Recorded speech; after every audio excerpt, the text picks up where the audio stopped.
is BBC One Northern Ireland. He was there at the very beginning, and now, after 23 years, Nick Ross presents his final edition of Crimewatch. Give me the box. Okay, calm down, mate. Shut up. Just give me the box. Don't do anything stupid. Now. An armed robbery, but one passerby didn't think twice about putting himself in the firing line.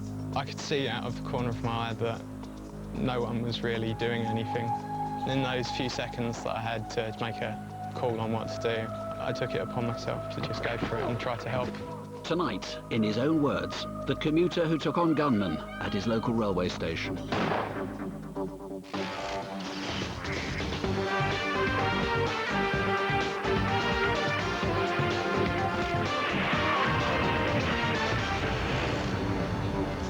Hello, good evening, and let me, for the last time, welcome you to Crimewatch.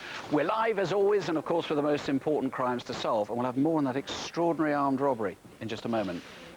Also tonight we're after the gang who destroyed an innocent teenager's life. And we ask, why would someone want to murder a 92-year-old war veteran? Plus, have a look at this lot. All of them on the run. Help put them behind bars.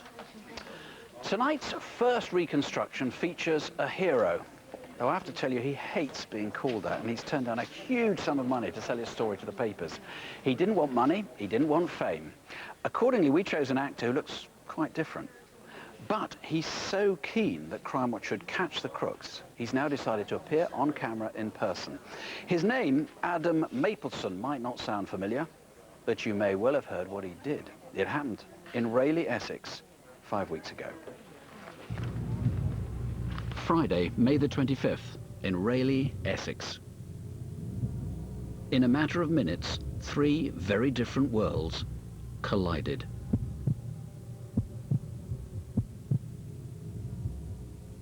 I got up at 6 o'clock. I work in London, and I have been for just over a year and a half. Everything seemed quite normal until I actually got to the station.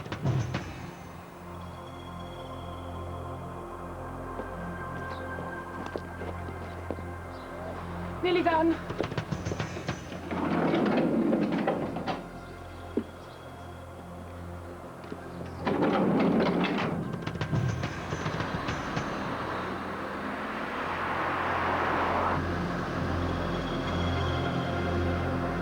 Control, all spot checks completed. Ready to proceed, over? Roger that. Right then, where to first? Rayleigh, railway station. Blimey, we're 15 minutes late. Better get our skates on. Whatever you say, boss.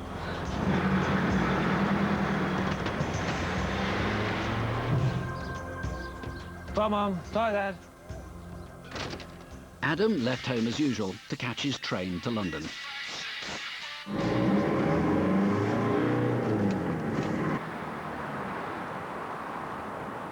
Where are they?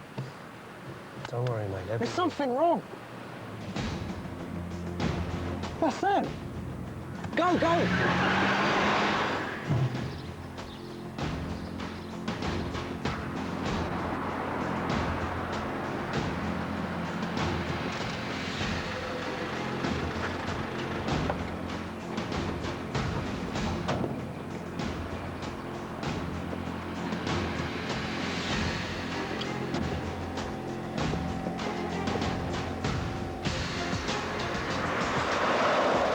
Come on!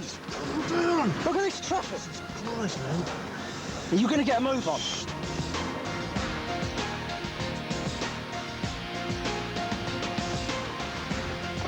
I'll just go and get the second one. Righto.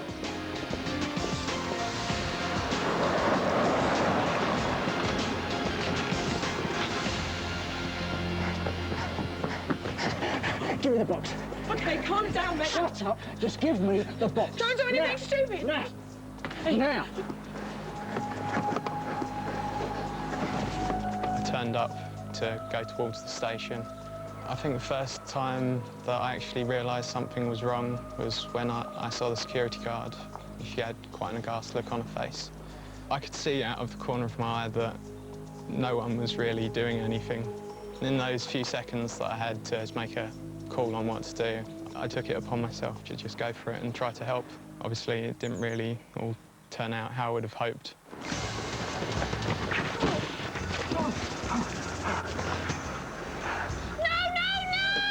As soon as I saw the gun, I just felt fear. I took a step back, held my hands out to my side, just to not provoke him anymore. That was the last thing I remember.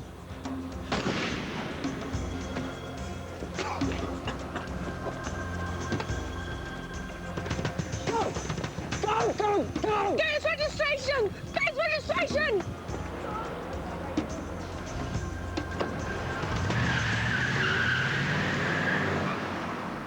Don't actually know when he did shoot me. I was quite disorientated. I put my hand to my chest and saw a lot of blood. I didn't really feel much pain at all. I think it's just all the adrenaline and shock. He's been shot! God. You all right, mate? You all right? Look, we're going to get some help, OK? Stay with me. Stay with me. Will someone please get an ambulance? All right, man, it's okay. We're not being followed.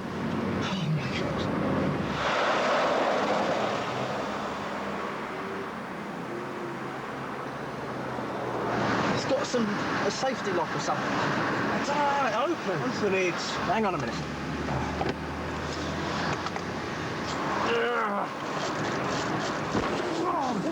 I can't see. Where's the money? I can't see. The robbers drove the escort down this road, East Cheap, a residential cul-de-sac, and dumped it at the bottom.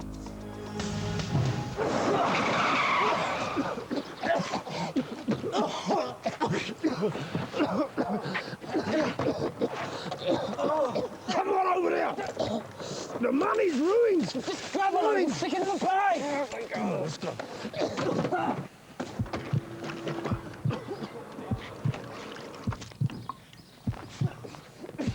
Come on! Come on, move!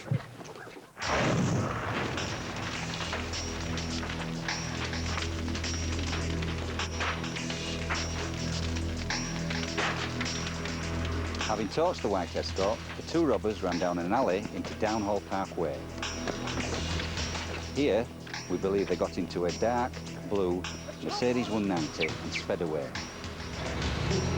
That was the last time they were seen.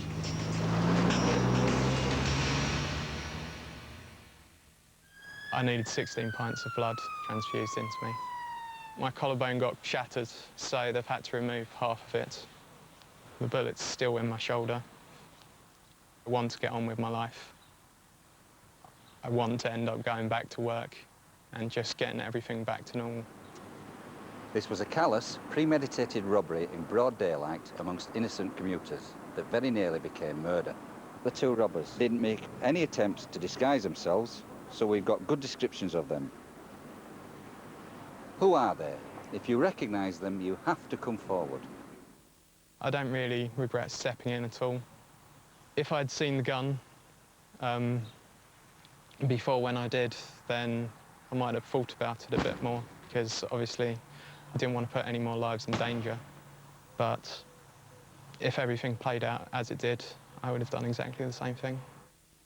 What a great guy he is. And let's emphasise, they shot him out of malice. He realised they had a gun, he was backing off with his hands by his sides.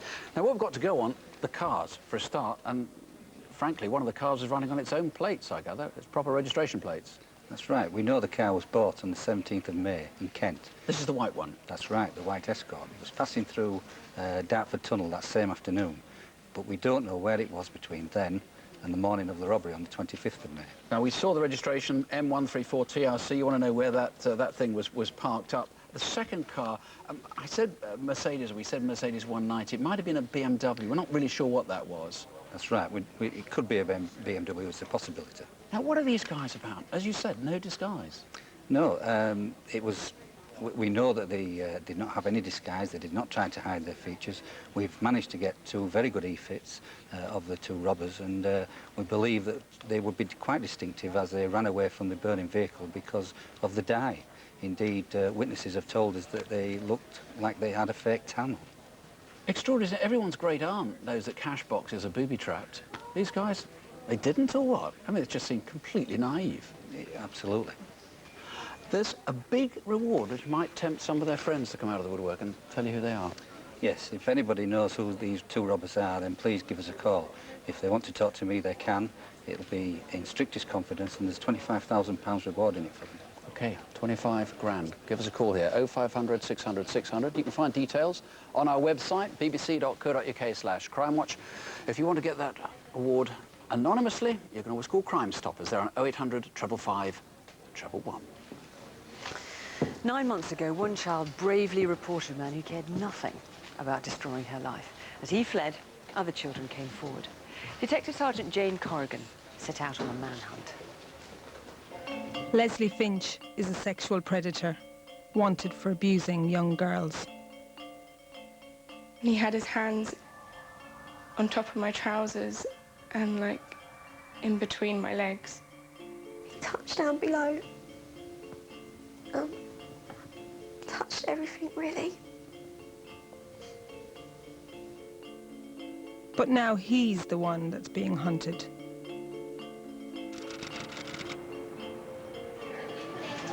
When this case came into our office and I saw the details, I was absolutely horrified. I deal with sexual abuse cases every day, but this one just really stood out. What these children have suffered at the hands of this man, I just can't begin to describe. It felt like when he was doing it, it was like a gnat going all over your body, and then coming back for more. You know, when a gnat goes over your body and bites you and then goes away. It felt like that. Afterwards, he replied with the words, "Thank you, baby." The search for Finch began last October when one child came forward. We went to an address in Kent to arrest him, but he'd already packed his bags and left. But while we were there, we seized his computer and found further evidence of his crimes. The images that we found on Les's computer showed sexual abuse on a child by an adult, and they're graded as one of the most serious that we can deal with in our job. And I think this really dictates and tells us what sort of character we're dealing with. Before Finch left, he wrote what appeared to be a suicide note to a member of his family. With it was his passport, driver's license and savings book. We didn't know if he was dead or alive, but we started delving into Finch's life, and the trail led to a printing shop in Kent where he used to work. You've got the feeling that he was possibly a bit of a Walter Mitty character. He appeared to tell some wonderful tales, which transpired to be lies. I never felt that I could get to know him. There was a Les that you never ever found out about. What is true is that Finch had a liking for the seaside. As a child, he used to holiday in Southend and Margate. Could it be that he was still alive and hiding out on the coast? In December, we had a breakthrough. A car very similar to this turned up at Dover Docks, and it was Finch's. We thought Finch was trying to leave the country, but he'd merely sold his car on. The new owner confirmed that not only was Finch alive and well, but that he was living in the coastal town of Newquay. We tracked him down to a local guest house, but he'd fled just 1 week earlier. The first his landlady knew of his past was when we knocked on her door. I'm shocked, absolutely shocked. I just cannot quite comprehend that the person who I just thought was just a normal, everyday, really nice guy isn't.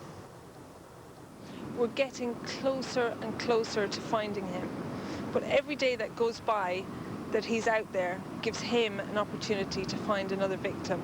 We have to stop him. It feels like I'm going to be stuck with this for the rest of my life. I know I'm still young, but it's always going to be there in my brain. I literally despise the man. I think the saddest thing about this sort of crime is that it's something that stays with the victim forever. He will serve his sentence, but that's something that will stay with them for the rest of their lives. My dream would be for him to get caught and have to pay for what he's done. And everyone to know that people can't trust him. To know for definite that it couldn't happen to anyone else, that would be a massive relief. Jane, we really need to catch this man tonight, don't we? He's dangerous, Fiona. We need to catch him before he reoffends, and those girls have been so brave in coming forward. They certainly have. What more can you tell us about what he looks like? Well, he's quite short, 5'6" to 5'7", average build, grey to brown hair. He's got a very small scar on his lower lip, and he's quite softly spoken. Previously he's had a moustache, but he could be clean-shaven. And he's used a whole variety of aliases, hasn't he? His landlady thought he was called Kevin. Yeah, he even told her that he was gay. I mean, the other thing we know about him is printer by trade, but he has building qualifications, so maybe he's looked for work in the building trade. And also, he loves the seaside. Where has he gone from Newquay? Has he gone to another coastal resort? Well, you might be tempted, but please don't take the law into your own hands. If you know where Finch is tonight, call the police. Or call us here in the studio, 0500 600 600. And of course, if you've been a victim of abuse or any crime, the victim support line is 0845 30 30 900. Now, here's Detective Constable Rav Wilding with some faces you might just know. Yeah, someone knows where these guys are hiding out. Our number one is wanted in connection with the murder of 17-year-old Anna Capinto, shot dead at the Swan pub in Tottenham. Tristan Walker is 21, wears his hair in plaits and has a disabled right arm. He's now believed to have fled the London area. If you see him, please don't approach him. Call police immediately. Number two is Matthew Parsons, wanted for deception. He was arrested for an identity fraud to the tune of £3,000, but skipped bail. He's 6'1" and has connections to London and Surrey. Police also want to trace his wife Jackie in connection with other deception offences. Now, next up are two men wanted in relation to the murder of a man in Newport. The victim was carried into the Royal Gwent Hospital last November, and one of the men carrying him is thought to be Bak Phuong Nguyen, our number 3. He's short, just 5'3", and originally from Vietnam, and also goes by the names Tong Truc, Tuan or Didan. Now, number 4 is Lee Min Lee, also Vietnamese. He's 5'8" and has a tattoo on his left arm which reads 22/7/1973. Lee has many aliases, including Lee Van Kai and Vung Hung Lee. There's a £10,000 reward for information leading directly to an arrest. So know where any of them are, you know what to do. 0500 600 600, or of course you can text us on 83199. Just type CW and then your message. Coming up, after a day out in town, how did this young woman end up dead in a river? There's like an empty gap in my life now, and I am going to miss her dreadfully. And a chase through the streets, a shopkeeper in hot pursuit of thieves. But who, if they've any sense, would take on this butcher? Abdul Malik had just got engaged. He had a bright future ahead of him. But in an unprovoked attack in April, he was left fighting for his life. He'd been shot in the face in what police believe was a case of mistaken identity. All I heard was a loud bang. He had so much to look forward to. He was only 19 years old. Come on up, partner, come on! It was a bank holiday Monday. The sun was shining, and Malik spent the morning shopping in the Green Street area of Forest Gate, East London. How much? Wait, hold tight, hold on. There was a watch here. Do you remember the one I was telling you about last week? Yeah, I do. I'm feeling it. It's that one. Look at this one. Oh, it's that way. Hey, who do you think you are? 50 Cent.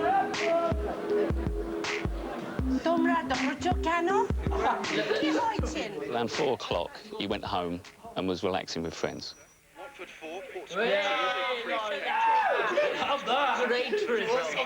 on, guys, let's go outside. No, wait, it's not done. It's nearly done.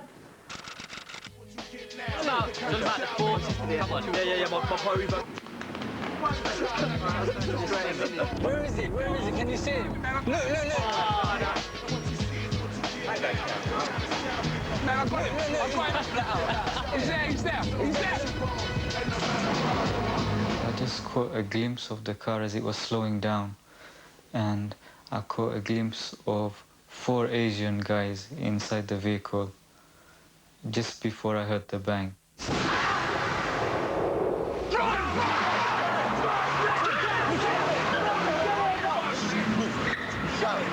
And I tried to follow the car. Which way? Is it left or right? I didn't see what turning they took, and I lost them. Malik, you alright? Malik, anyone help? There's someone else! Monty, where'd you go? We need some help! Help! Someone help us! Help us now! He's been shot! Can I have a police leave? Someone got shot, mate, quick! Someone got shot! My brother's just been shot on the doorstep. And he's not breathing or anything. Can I hope he's not saying anything? There's blood everywhere. This car just came past here. They just shot a bullet, yeah? Shit, man.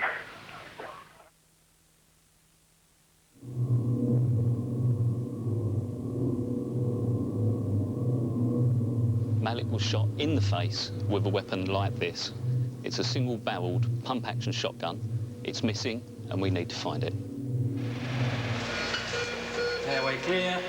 When Malik arrived in our casualty department, he had suffered a horrendous gunshot wound to the head, and he required urgent ventilation by our doctors to resuscitate him. His whole body was swollen up. He was unrecognizable. He didn't look like my brother. From the injuries he had in his brain and in his eyes, he had very little chance of surviving. The people who did this are extremely callous, dangerous individuals, and I'd like to get them off the street as soon as possible. We know that a T registration red Vauxhall Vetra saloon was used in the drive-by shooting. In it were 4 Asian males aged in their early 20s. Just before the shooting, witnesses saw a black Audi in its path, causing it to slow down. Whoa, stop!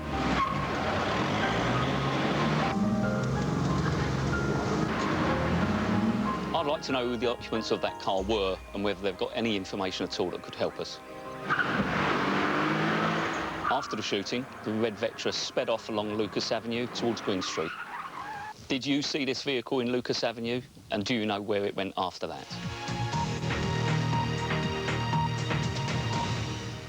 A 19-year-old is fighting for his life in hospital after a drive-by shooting in East London last night.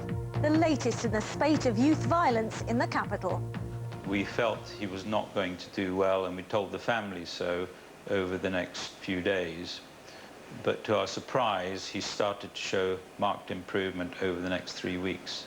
They told me I'm blind and they had to remove my right eye, and I said, is there any hope in the other eye? They just said no.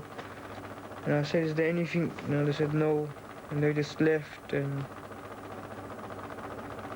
I had to deal with it. Although miraculously he has recovered this horrendous gunshot injury, it's just a great tragedy that he's been left blind in both eyes at the age of 19. Obviously it's life-changing, and obviously my heart is breaking inside day by day. Each day, my heart is already cracked into pieces. It's gone. That's never going to be fixed again, like my eyes, He's a really strong person. That's why he's made it through. Because if he was weak or anything, he wouldn't have not made it. But he's a really strong boy. Sorry, can I just wipe my tears?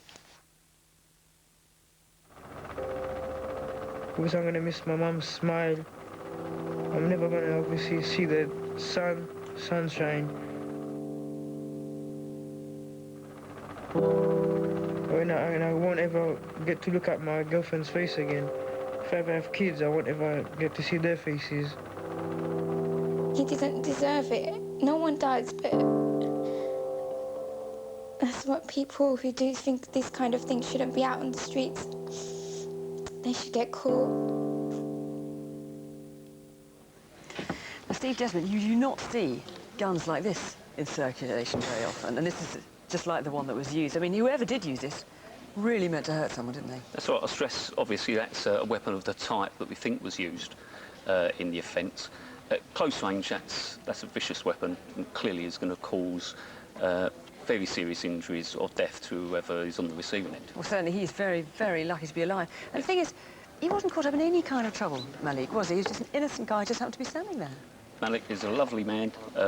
He's never been involved in anything at all. Entirely innocent young man. We've looked at motives, possible motives why this would happen to him. We haven't found any. I can only conclude that this was a case of mistaken identity. And you think the answers to whoever did this lie within the community? Absolutely.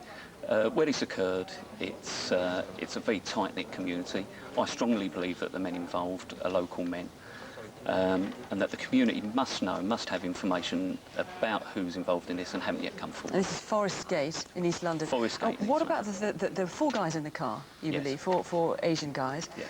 Obviously 3 of them were not holding this weapon. What can you say to them to encourage them to come forward? What I'd say to them is, you're quite right, there's one man who pulled the trigger, there's 3 other men in that car. Now, they may not have known what was about to take place. Now, this is their opportunity, and it may be their only opportunity to come forward and tell police what they know, and they may be a witness. If they don't come forward, their time's rapidly running out, and they may then be a defendant, awaiting trial, and a very long prison sentence if they're convicted. Well, someone knows who these lads are. Do the right thing for Malik and his family. If you know anything, give us a call, 0500 600 600. Or you can text us, of course, on 83199. Type CW, then text us your message. Now the life and death of Charlie Stead, a grand old man from Dundonald in Northern Ireland. Charlie was well into his 90s, was well known in the community, and was well liked. So why would somebody want him dead? He didn't deserve to die in the way he did. It was a terrible act, a terrible, wicked thing to happen. He was harmless. Charlie wouldn't have hurt anybody, so why anybody wanted to hurt Charlie, I'll never know. This is Dundonald, East Belfast, and this is the street that Charlie Stead lived in since 1963. He led a quiet life and kept himself to himself, which makes what happened to him on the 26th of February even more incomprehensible. The phone rang and you answered the phone. And it was the neighbour down below. She asked me if I had heard or seen Charlie about because his milk hadn't been in. And he was a creature of habit, he always had his milk in. We went round. The 2 of us went round. When I looked in, there I could see Charlie, of course, lying on his face. To one side of him there was a massive pool of blood and a lot of matter lying on the floor beside him, and my first concern was to ring an ambulance. But unfortunately, Charlie was dead. This was clearly no accident. Charlie Stead died instantly as a result of a violent blow to the front of his head. The force of the blow was so severe that it caused his skull to fracture into at least a dozen pieces. These are the sort of injuries that we're more used to seeing in high-speed traffic accidents or where someone has fallen from a high-rise building. When I heard that he had died, in a way I accepted it. I was sad, but I accepted it because he'd had a good life. But a few days later, whenever the word came through that he had been murdered, it was terrible. Really dreadful. What happened to Charlie is a complete mystery. There was no forced entry and nothing was stolen. But whoever attacked him clearly wanted him dead, and we don't know why. The last time anyone saw Charlie alive was on the morning of his murder, Monday the 26th of February, shortly after 9 a.m. He was standing in the street and seemed to be out of breath or in pain.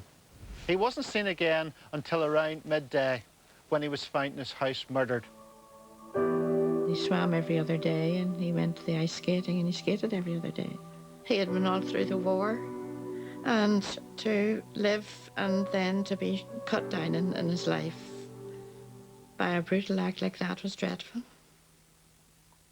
On Saturday the 24th of February, 2 days before the murder, Charlie was seen here outside his house about 12:30 p.m. talking to a young man. Who is he?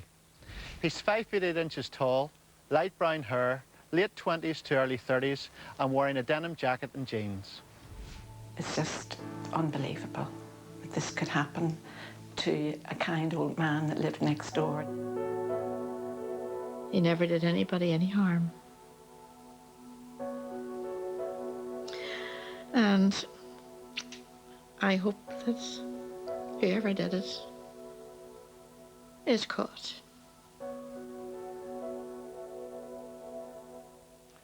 I think there are still some people in Dundonald who think that Charlie died of natural causes. This is a guy who was ice skating at that old age, whoever killed him, this was incredibly violent. It may have been an axe or a spade that was used to attack him through the head. And whoever did it is probably local. So somebody in Dundonald who's got a really violent streak. Charlie was last seen approximately 9 o'clock in the morning. That's Monday, the 26th of February. This is Camber Park in Dundonald. He was found at midday. Did you see anything then? Certainly on the morning of the murder, we know there was a wine-coloured car, possibly a Ford Focus, that was parked outside Charlie's house. We just want to eliminate that. We don't think that's involved. We need to eliminate it. And then, of course, there was that man seen talking to Charlie outside the house 2 days before. Please pick up the phone tonight. 0500 600 600. Now here's Rav with some villains caught on camera, and some pretty nasty villains at that. And I must warn you that tonight's CCTV is some of the most horrific I've seen. It's not just robbers and petty crime. Tonight we're also dealing with brutal thugs and murderers. So you might find some of this footage distressing. Friday night in Witney, Oxfordshire, and the two lads in the white T-shirts are on the way home. But check out the guy behind them on the right. He and a mate are about to launch a vicious, unprovoked and prolonged attack. They punch and kick until one of the lads lies helpless on the ground. His friend tries to protect him and gets a kick in too.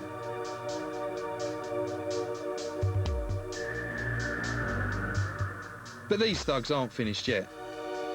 In a sickening twist, they force their victim to beg as they film him on a mobile before kneeing him in the face. The victim is left bleeding while they walk off laughing. Appalling, gratuitous violence. They're cowards with no shame. Give us their names. The man in the anorak is also prepared to lash out for no reason. He walks into this building society in Congleton, Cheshire in the middle of the day and demands money. He's armed with a knife. When he's got what he wants, he doesn't just leave. Instead, he punches the member of staff, then kicks him, before finally running out. But not before we've had a proper look at him. Match that coat with that face and call us. This woman's wanted for a series of purse thefts in Kidderminster town centre. Here she is strolling through the town, rifling through the purse of her latest victim. On one Saturday alone in March, she's thought to have nicked 7 wallets. Let's call time on this pickpocket. Wandsworth Station, early one February morning, and this girl's approached by a man asking for directions. He lures her outside, and unseen by the cameras, punches her and tries to drag her into a side street. Luckily she gets away, but we need to find him fast before he targets another victim. The next case is probably the most brutal and tragic we've seen on CCTV, the murder of Ati Omuaru. Ati waits to pick up his car from the Neros garage on the Lion Industrial Estate in Barking in January. 2 men enter and one shoots Ati in the back. There's a struggle, more shots are fired. Ati dives over the counter for cover, and as he lies on the floor fighting for life, one of the gunmen leans over and fires again. His accomplice picks up Ati's cash dropped in the struggle. Cold, calculating and callous. They were seen arriving 2 hours before in a Vauxhall Omega to lie in wait for Ati. Distinctive alloy wheels, M to V reg, 94 to 99 model. Did you sell it to someone at the time? Where is it now? It's not very reliable. At one point they had to get out and push. A targeted murder by 2 men who staked out their victim and killed him in cold blood. For the sake of Ati's family, help us find them. There's a 20 grand reward on the head of those gunmen. Descriptions of them, as well as all the CCTV, is on our website, bbc.co.uk/Crimewatch. And if you know who they are, ring us, 0500 600 600. Or you can remember, you can text 83199, just type CW and then your message. If someone tried to steal your hard-earned cash, what would you do? Risk your life? Butcher Jim Sperring didn't give it a second thought.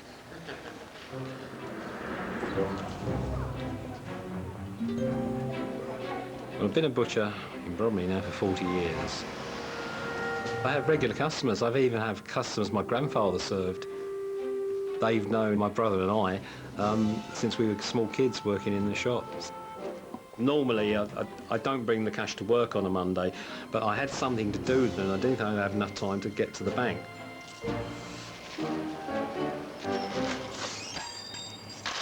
Morning, Jim. Oh, morning. How are you today? Very well, thanks. Now, what can I get you? Let's have a look now. A couple of lamb chops, Jim. Right. Pick out a couple of nice plump ones for you. Lovely. How's the wife?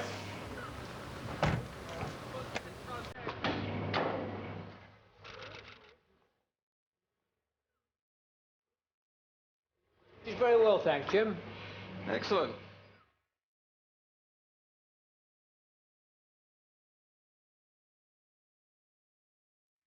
Yeah, I haven't seen her for a while. No, that's true.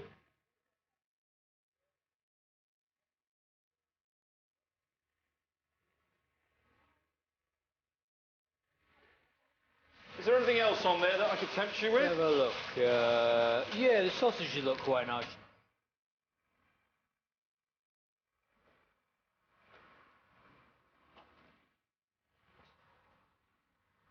Oh, yeah. How many sausages.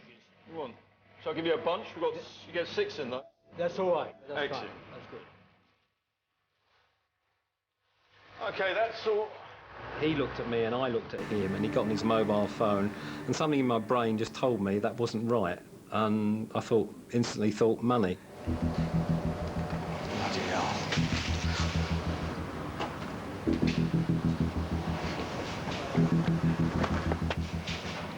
Hold on a minute. You all right, Jim?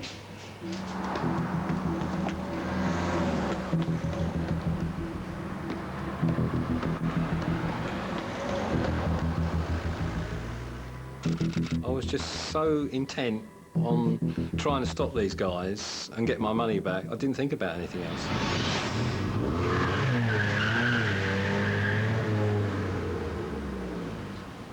I really don't recall too much about it. I just remember hanging on to the guy. I was trying to throttle him so that he would stop.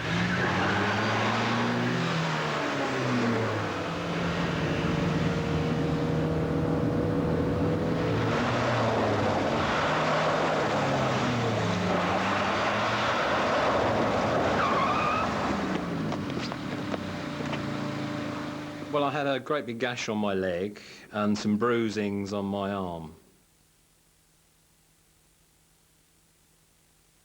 They ought to be caught and banged up.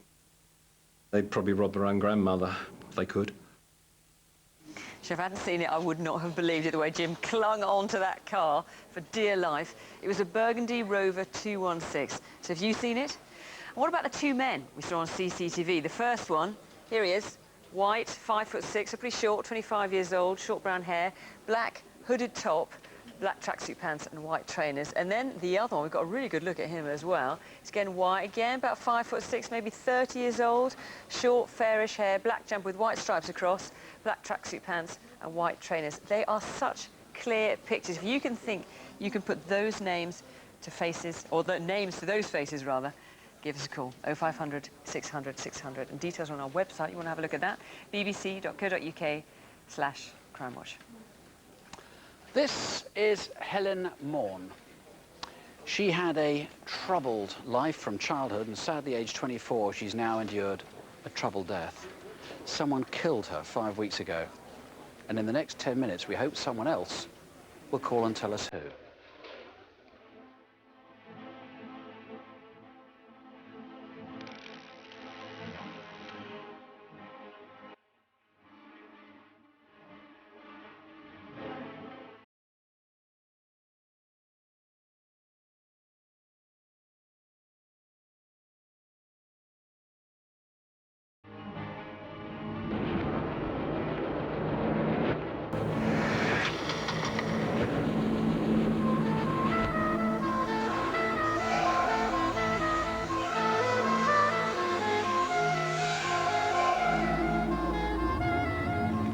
Police.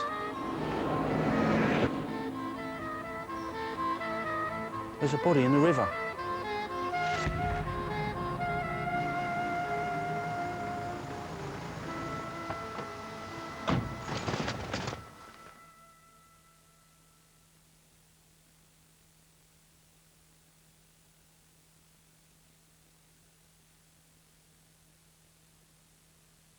The body was 24-year-old Helen Morn, half naked, bruised, and her blood was found here on the path. There's also signs that she'd been sexually assaulted. I'd never ever think that it would ever happen, not to somebody I love.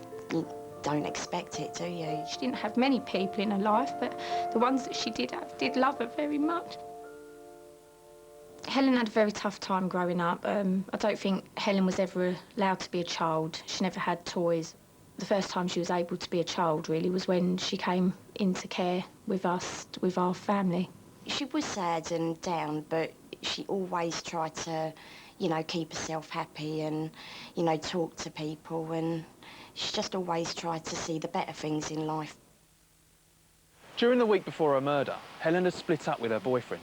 Probably not in the greatest of moods, she went out on her own for a few drinks. With the help of over 50 cameras and more than 30 witnesses, police have been able to track Helen throughout the day.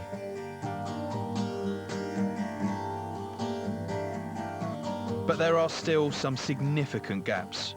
If you were in Colchester, you might have the information that could solve this case. After cashing her benefit cheque and buying cigarettes, Helen wanders up the road to a bar she often visited.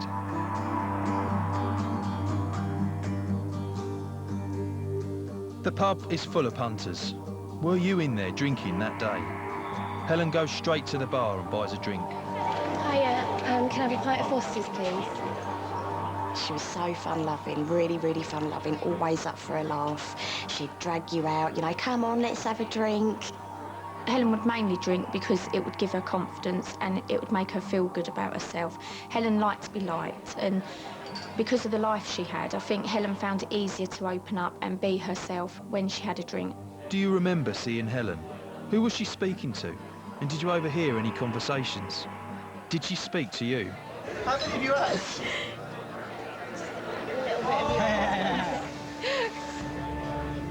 I think you've had too much to drink. Wait, come on, stop it.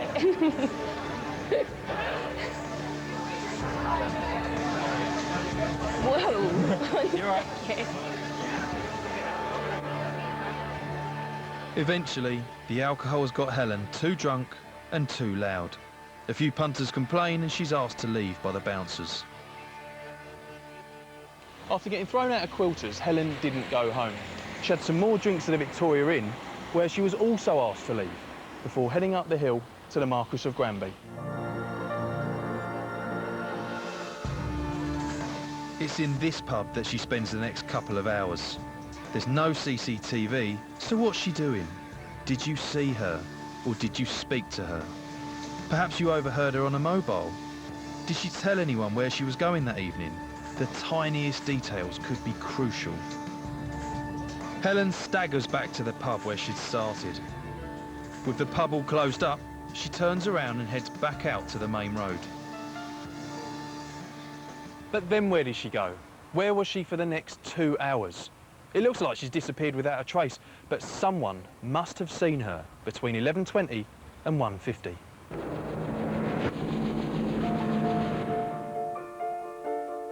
This could be our most significant image. A man walking a girl along the towpath at the side of Quilters at 1:48. Is this you? Or is this the last image of Helen? Within 5 minutes of this image, 5 numbers were dialed from her phone, but in each case, the caller cancelled.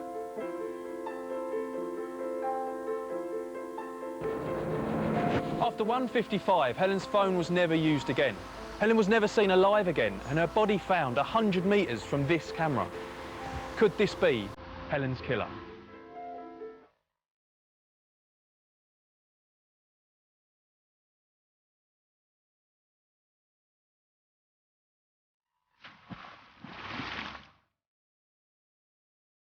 Supposed to go and see her that week. So for me, I feel tremendously guilty, you know, that I didn't see her and I didn't get to say, I love you. I just feel like there's like an empty gap in my life now, and I am going to miss her dreadfully.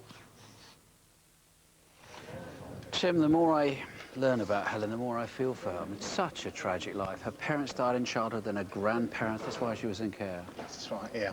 She wasn't a classic binge drinker. She'd go out, sometimes wouldn't drink for days, weeks. When she went out, she couldn't stop at one. She was drunk all night.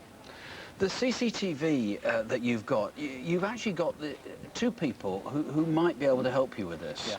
About 10:15 that night on the Friday, at the bottom of North Hill, there was an incident involving two men and a woman who I think could be Helen, and a handbag. Some passing motorists were involved. I'm very keen to speak to anybody involved in that incident. We're not sure if it was a jape or what it was. We're not sure it was Helen, but we need to find these people, whoever it was. That's right. The pictures, sadly, at the towpath just before her death, they're very indistinct. Do you think that was the killer? I think that's Helen and her killer. But then almost certainly a few moments before her death. Very, very keen to identify that man. I think this is a very violent offence, and I think that it could be somebody who knows who's done this, and it's very important that if anybody's got the slightest bit of knowledge about this, they come forward and let us know. Well, he would have been out in the town in Colchester on that day, Friday the 18th of May, so anybody who's got any ideas, you need them to talk to you and trust you. Please get in touch. Just to give the name? Yes. And you're going to be able to eliminate that fairly easily, are you? Indeed, yeah.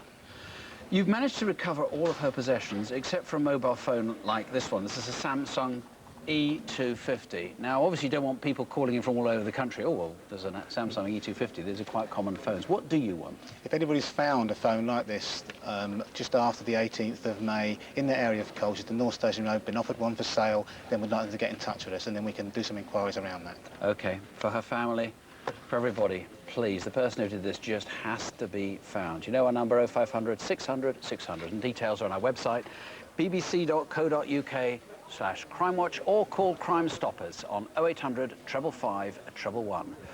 Calls to Crimewatch really do make all the difference. Certainly do. Do you remember our reconstruction of the murder of Paul Kelly? The 32-year-old father of two had been out celebrating the New Year when he was stabbed outside a pub in Bath. Now, two men have been charged with this murder and will appear in court later this year. And in March, Jane joined police in Birmingham as they investigated the sexual assault of a woman in Bordsley Green. A 28-year-old local man has now been charged. In February, we showed footage of two men robbing an elderly man. Fortunately, prisoners at Her Majesty's Prison, Belmarsh, appear to love Crimewatch. We're watching that night, and they named a fellow inmate, Richard Doherty, as one of the offenders, and he's pleaded guilty, which just leaves this man. Please take a good look and give us a name. Now, here's Rav. He's got the names of the faces. Where are these men tonight? Right, take a good look. Number 5 is Bobby Spears. He's wanted for conspiracy to murder David Totten at the Brass Handles pub in Salford last year. Spears is 39 and has several tattoos, including the letters N, F, B and S on his right arm, and the phrase "smoke it" on his left. He's thought to have left the UK and could be in Spain. Next up at 6 is this guy. We think his name's Saeed Ahmed, but he may use aliases. He's wanted in connection with an assault in Plymouth where a young woman was slashed across the face. He's 6 foot and he's thought to have extensive scarring across his chest. Now, he's got connections in Swansea, Derby and Bristol. William Cook is our number 7, wanted for a series of distraction burglaries across Hampshire and Sussex. Now, he sometimes calls himself Brian, has a tattoo of the word "bend me" on each elbow. Very funny. Now, police believe that Cook poses a significant threat and a possible danger to elderly people, so we need to find him fast.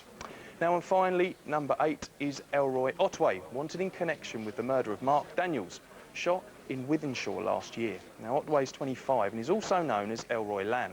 He has connections to Manchester and London and may be armed and dangerous. So if you see him, don't approach him.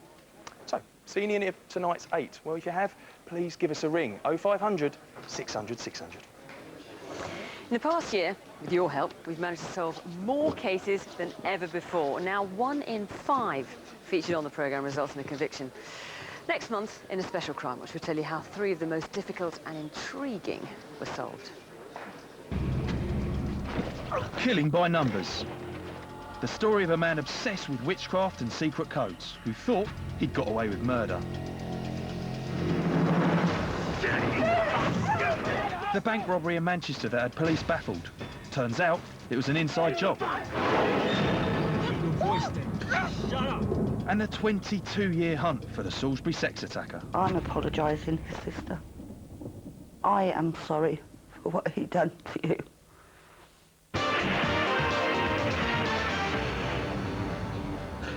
Crimewatch Souls on Wednesday, the 1st of August, 9 o'clock BBC One. Now, Rav, any good leads tonight? It's going well, actually. We showed you a poor man shot in Rayleigh, Essex, at the start of the show, who just saw a robbery in progress. Thankfully, some good calls coming in and stacks of names already. Some callers even think that they've seen some of that dye-stained cash, so that's looking pretty good. Now, that's some of the new stuff coming in. Now, to someone truly remarkable who's going out. Well, as you know, it's Nick's last programme after 23 years. So it's the right moment to have a look back at some of the high-profile cases that have been solved thanks to him, and of course to you. Counting to on air is 10, 9, 8, 7, 6, 5, 4, 3, 2, 1, 0. Hello and welcome to Crimewatch UK. Now, if you've ever worried or complained about crime, this is your chance to do something about it. We start with a case that's chilling. Somewhere, probably in the English Midlands, there's a killer on the loose. Where are you going anyway? Do you want a lift? Good evening. Tonight, once again, we're asking for your help to clear up some of this country's serious crimes. In fact, in a few minutes, you'll hear the voice of the man who kidnapped Stephanie Slater. You got the money?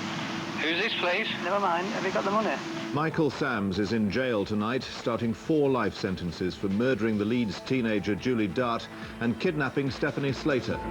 The Stephanies and several other cases, including that of James Bulger, shows that Crimewatch reaches parts that other appeals somehow fail to reach.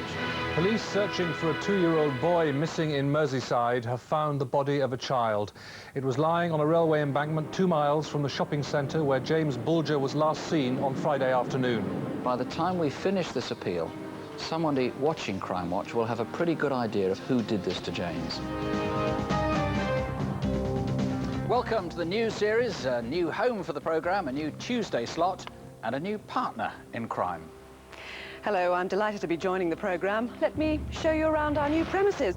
A year ago today, an unprecedented crime took place which astonished and sickened the whole nation. Michael Stone has been found guilty at Maidstone Crown Court of murdering Lynn Russell and her daughter Megan and trying to murder her other daughter Josie. He was given 3 life sentences. You don't have to call yourself a guardian angel to help cut crime. This is a £50 note. In fact, it's not worth the paper it's printed on. 2 months ago, a man punched a woman and stole her handbag in Hampstead, North London. Rip-off artists, literally. So if you do get offered furs like these, fresh from the back of a lorry, give us a ring here, or ring your local police. 3, Mix and 2, Jonathan. 1. If you can help with any of these cases. Now, it costs the country at least £2 million a year. Police are desperate to speak to you. At least 10 people witnessed the events, but despite a wealth of detail, the robbers have escaped.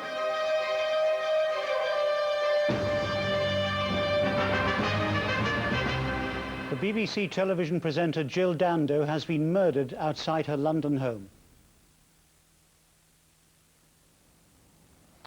This is a sombre, and for me, a surreal Crimewatch UK. For all of us here, it can be gruelling coping with crimes against victims who are strangers. It's been almost unbearable dealing with Jill's death. It's the biggest manhunt in the country. It's had huge publicity. It has 100 officers drafted in full time, and it covers an area of more than 500 square miles. The victims have ranged from the age of 10 to a woman in her 50s. A railway worker was today given 7 life sentences. He was found guilty of a series of vicious attacks on women and girls in a year-long campaign of terror.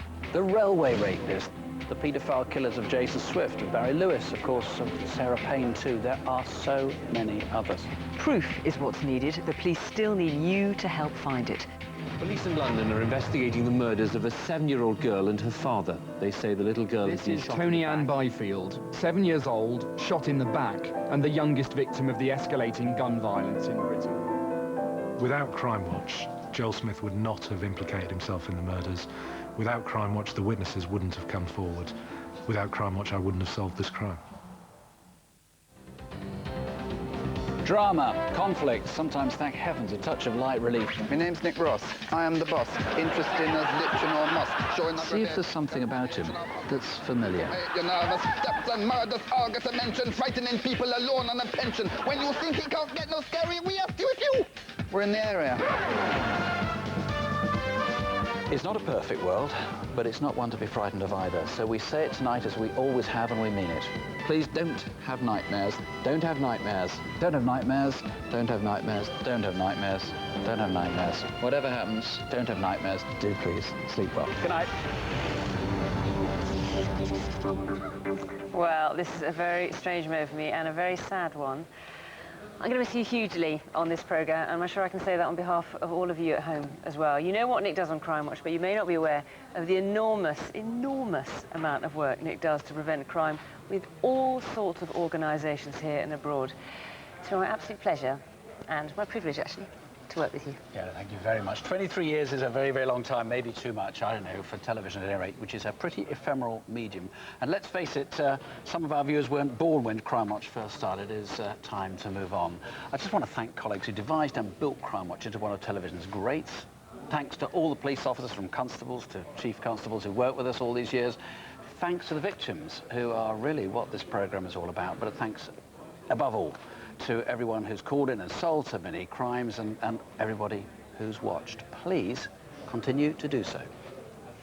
Details on tonight's cases are on our website, as always, bbc.co.uk/crimewatch. Our phone lines are open till midnight tonight, and from 7:30 until midnight tomorrow.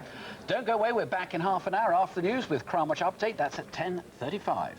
And don't forget to tune into Crimewatch Solved. That's on Wednesday, the 1st of August. And I'll be back with Crimewatch itself live on Monday, the 20th of August. Just in case you don't see the update in half an hour, it's a final goodbye from me. And one thing I've learned from Crimewatch, for every crime, there are millions of people watching who want to put things right. There's a lot more good out there than bad. So I really mean it when I sign off for the last time. Don't have nightmares. Do sleep well. Till the update, goodbye. Good night.